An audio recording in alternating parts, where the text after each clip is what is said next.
Hello, everyone. Welcome to Durrett's Take today. There's a lot I want to go over today, but let's start off with a bunch of NFL news that's come out recently. So all started that there's a few Cowboys and Texans players that had coronavirus yesterday, and that included Ezekiel Elliot.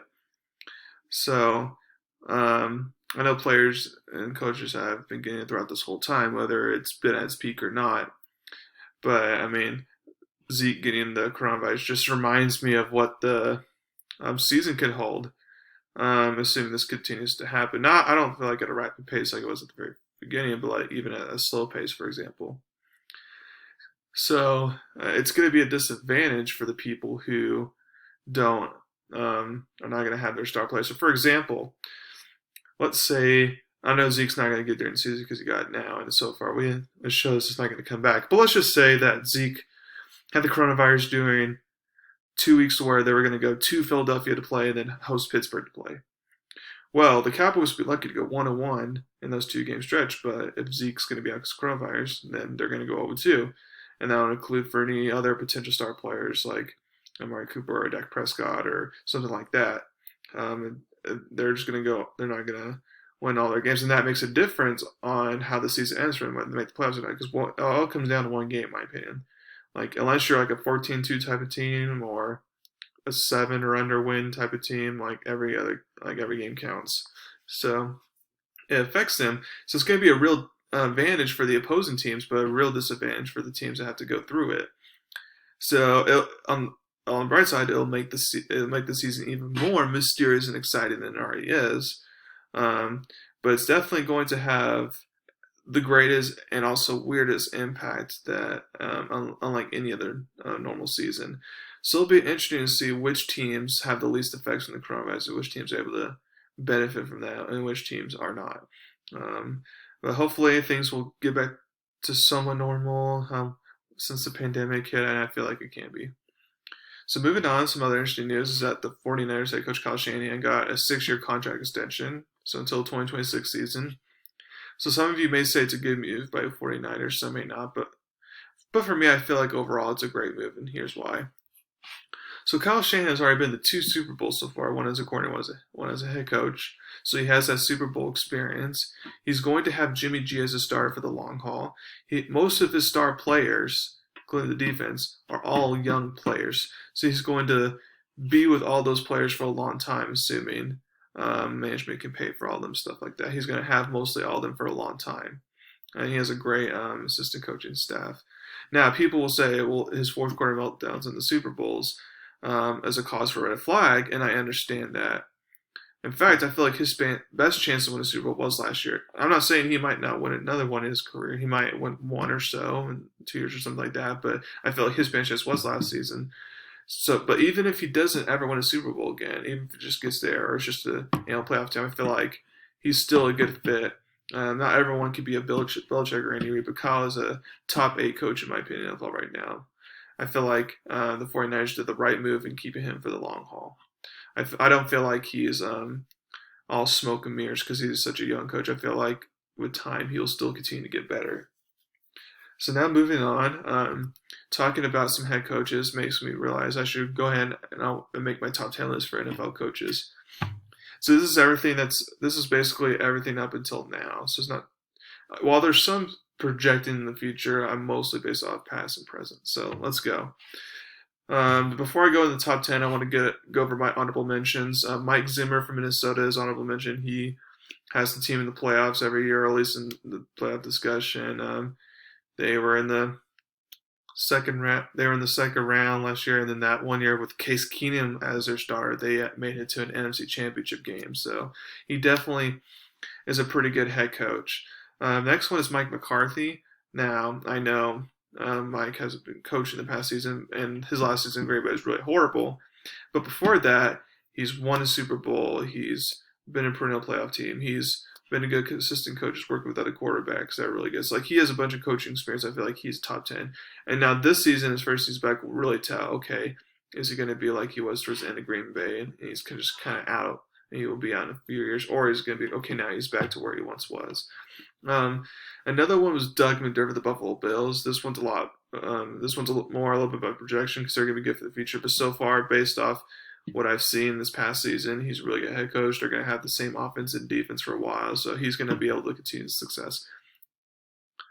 And then the last one's Frank Reich for the Indianapolis Colts. I know last season was a little bit down, but that's because he didn't have an actual starter. Andrew Luck abandoned him in the preseason, so you can understand that. But before that, I mean, he's a good coach, building up the success, building up the teams. I feel like he'll continue to have success, even with Philip Rivers as a short-term QB, and then if they can just find a long-term QB of the future, then bam, the Colts are going to be good for a while. So now to go over my top 10 list, and keep in mind, I'm not including any coaches on here that are rookies or second-year head coaches. I'm not. So let's get started. So number 10, I have Sean McVay, the Rams. So this one was really the only tough decision for me because I could have put one of my honorable mentions at 10th instead. My top 9, as I'll review later, they're all in the top 10 somewhere. Like I feel very strongly about that. But for me, it was hard because like the Rams, like they didn't have a great season last season, but keep in mind they still had a winning record. The only reason why they didn't make the playoffs is because they're in the same division as Seattle and San Francisco. And now Arizona's going to be better, so it's going to be a little more tricky. But if Sean McVay can go back to the way that things were, or if he can have at least 10 win seasons or something like that, and he looks to be on the right track, then of course he'll stay. But if Sean McVay shows a little more digression, then I'll move him from my top 10 list. But for right now, I still have it in my top 10. We'll see. We'll see how everything goes. He needs to hire a good defensive coordinator, though. He does, because Wade Phillips left, so he does need that, because if he doesn't have one, since he's an offense coach, and the defense will not be up to par, even though they have players like Jalen Ramsey, Aaron Donald, but you need a good defensive coordinator like the 49ers do, and that's why Kyle Shanahan's able to have success. But anyways, so number 9, I have Bruce Arians. Bruce Arians, a lot of people forgot he's been to Super Bowl. He's a really good coach. He made the Tampa Bay offense a lot formidable last year, despite Jameis Winston's 30 interceptions. Because cut that in half, or maybe even a third, and Tampa Bay is a wild card team in the playoffs instead.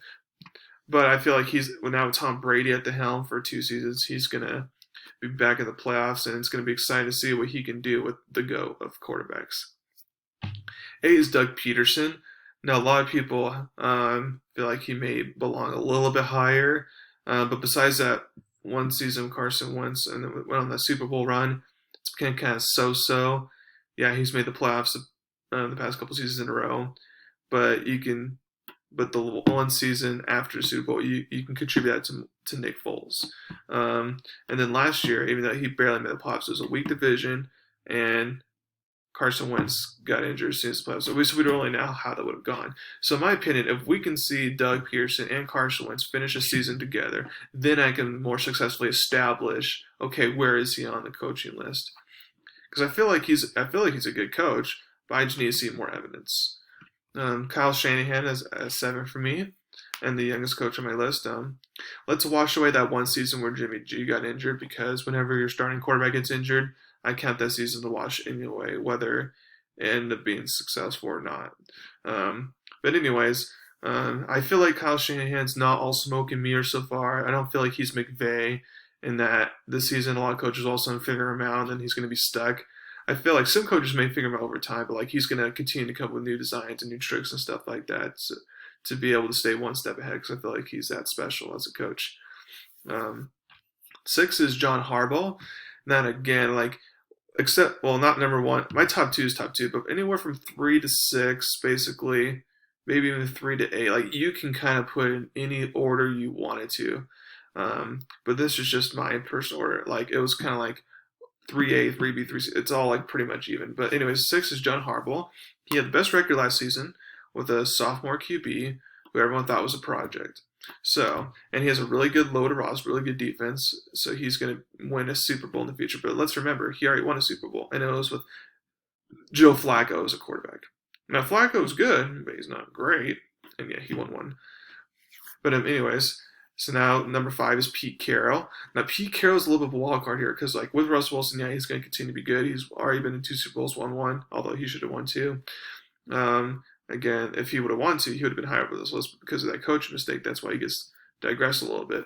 But because once Russell Wilson goes, then it's going to be interesting to see, okay, will Seattle continue to be good or not? Because Seattle's kind of before Russell Wilson got there.